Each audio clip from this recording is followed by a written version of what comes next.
lines are blurred when it comes to define what beauty is.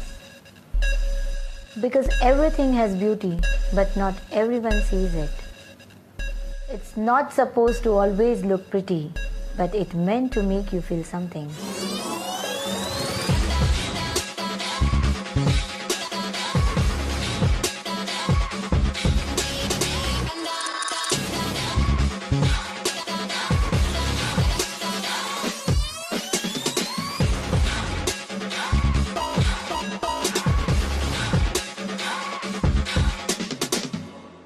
It's like art.